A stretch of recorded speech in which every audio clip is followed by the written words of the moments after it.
মাই dear student, মনবুৰি tech আছামলৈ তোমালোকক স্বাগতম জনাইছোঁ।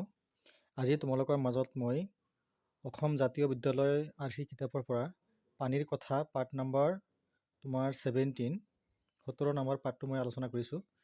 তোমালোকে অলপ ভালকৈ চাবা, একেবাৰে সহজ কৰি মই লিখি দিছোঁ। কুৱেশ্যনসমূহ মই আলোচনা কৰিছোঁ। আলোচনা কৰোঁ আৰু শিকোঁ।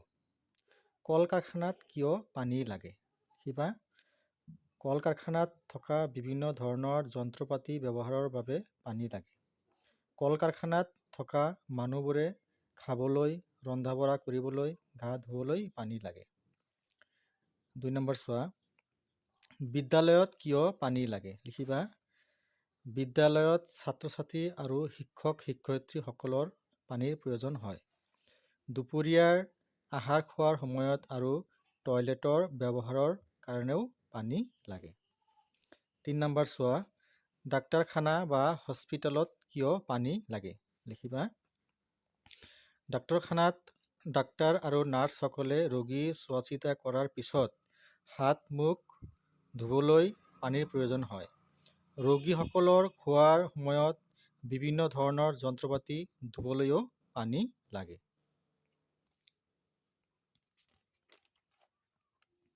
নেক্সট চোৱা,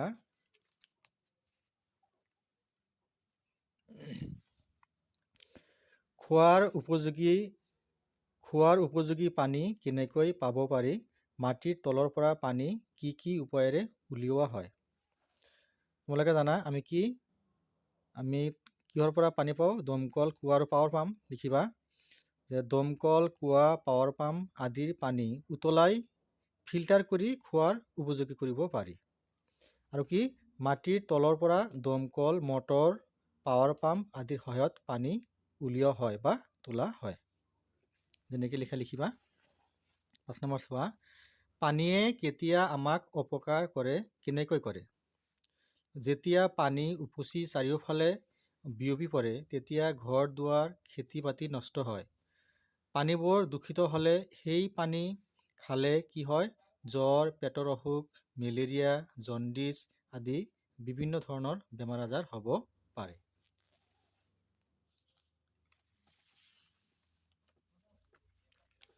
লাষ্ট চোৱা, নৈ আৰু পুখুৰীৰ পানীৰ মাজত কি পাৰ্থক্য আছে? লিখিবা আনচাৰ। নৈৰ পানীত সোঁত থাকে, জানো তোমালোকে চাৰা যে নদীৰ পানীত কি থাকে? সোঁত থাকে। নৈৰ পানীত সোঁত থাকে, কিন্তু পুখুৰীৰ পানীত কি নাথাকে? সোঁত নাথাকে। আৰু কি নৈৰ পানী এঠাইতে জমা হৈ থাকে, নৈৰ পানী এঠাইতে কি জমা হৈ নাথাকে, কিন্তু পুখুৰীৰ পানী এঠাইতে সীমাবদ্ধ হৈ থাকে।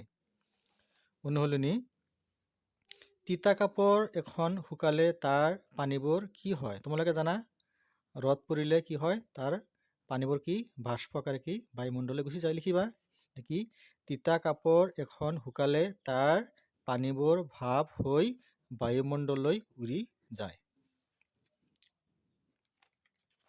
লাষ্ট চোৱা, কি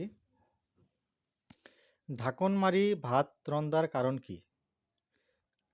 ঢাকন মাৰি ভাত ৰান্ধিলে পানীৰ ভাপ ওপৰলৈ উৰি যাব নোৱাৰে, ফলত সোনকালে খাদ্যবস্তু সিজে। তোমালোকে জানা আমি যেতিয়া প্ৰেছাৰ কুকাৰত কি খাদ্যবস্তু ৰান্ধোতে কি হয়? আমি ঢাকনটো মাৰা থাকে, মানে কি ভিতৰত কি বহুতো কি চাপৰ সৃষ্টি হয়, বহুতো কি প্ৰেছাৰৰ সৃষ্টি হয়। গতিকে কি সোনকালে কি হয়? খাদ্যবস্তু কি সোনকালে সিজে। গতিকে ঢাকন মাৰি ভাত ৰান্ধিলে পানীৰ ভাপ ওপৰলৈ উৰি যাব নোৱাৰে, ফলত সোনকালে খাদ্যবস্তু কি সিজে বা সিদ্ধ হয়।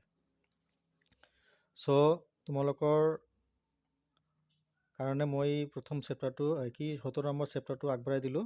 তোমালোকে ভালকৈ মুখস্থ কৰিবা, নোট আকাৰে লিখিবা। মোৰ চেনেল মনবুৰি টেক আছাম তোমালোকে ছাবস্ক্ৰাইব কৰিবা, কমেণ্ট কৰিবা, ফ'ল' কৰিবা আৰু শ্বেয়াৰ কৰিবা। Thank U.